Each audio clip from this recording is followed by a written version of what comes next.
së Roskovecit, Majlinda Bufi, siç duket edhe në këtë pamje, në orë të para të mëngjesit të ditës së sotme, ajo ka mbërritur në ambientet e prokurorisë së posaçme. Kjo është hera e dytë brenda aktivitit që ajo paraqitet në SPAK, por për më shumë detaje do të kemi më njëherë në këtë momente kolegun Klajdi Bolli, i cili do të na jap informacion më të detajuar. Klajdi, mirëmëngjes, përshëndes.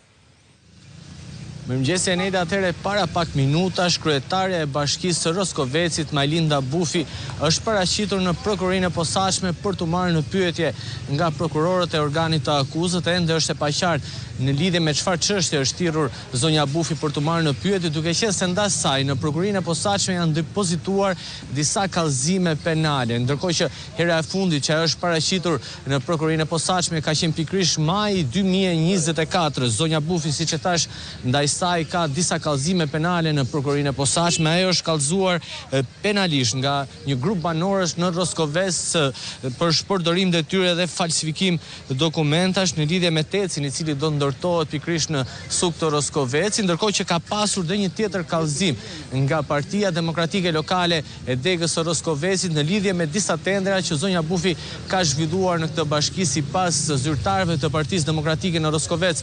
Zonja Bufi ka shkelur procedurat në lidhje me këto tendera, bëhet fjalë për dy tendera, një tender rreth 200 milion lekë të vjetra dhe një tjetër 24 milion lekë të vjetra. Ndërkohë që padia e fundit ndaj saj është pikërisht nga kryetari i grupit parlamentar të Partisë Demokratike, zoti Gazmend Bardhi, në 15 shkurt të këtij viti. Zoti Bardhi ka depozituar në SPAK një kallëzim për zonjën Bufi, por dhe për ministren Belinda Balluku.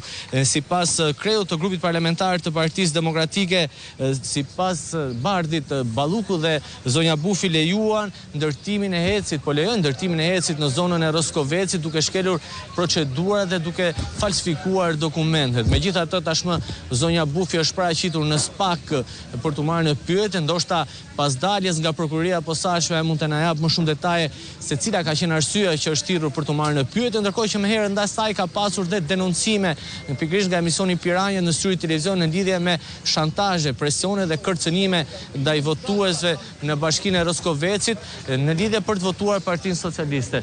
Ja, zonja Bufi ka dalë, Neda, do të presim një minutë nëse zonja Bufi për disa të herë. Klasi drejtësia. Çfarë lidhet me detyrën si kryebashkiake? Atëherë Neda, pak minuta ka zgjatur.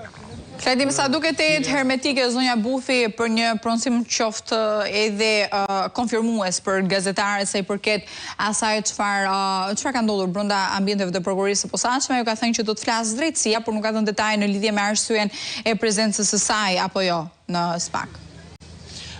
Nuk ka dhënë arsye në lidhje me prezencën e saj në prokurorinë e posaçme, unë shpreh që do të flas drejtësia, ndërkohë që atë bë përshtypje është koha e shkurtër që zonja Bufi ka qëndruar në prokurorinë e posaçme, megjithëse e pa shoqëruar nga një avokat, ndoshta asaj mund të jetë komunikuar në një akuzë nga prokurorët. Megjithatë, duhet presim një reagim zyrtar nga prokuroria e posaçme, duke qenë se edhe vetë zonja Bufi tha që drejtësia duhet të flasë dhe do të flasë. Megjithatë, deri në këtë moment nuk kemi një reagim nga SPAK. Do të presim se çfarë të dhënash e trejash do të kemi në lidhje me thirrjen e zonjës Bufi dhe nëse kemi tashmë zyrtarisht një akuzë të ngritur ndaj saj. Nuk është hera e parë që zyrtar të lartë Partisë Socialiste vinë në prokurorinë e posaçme dhe nuk prononcon në lidhje me thirrjen e tyre në SPAK, por më pas është mësuar që ndaj tyre ka pasur një akuzë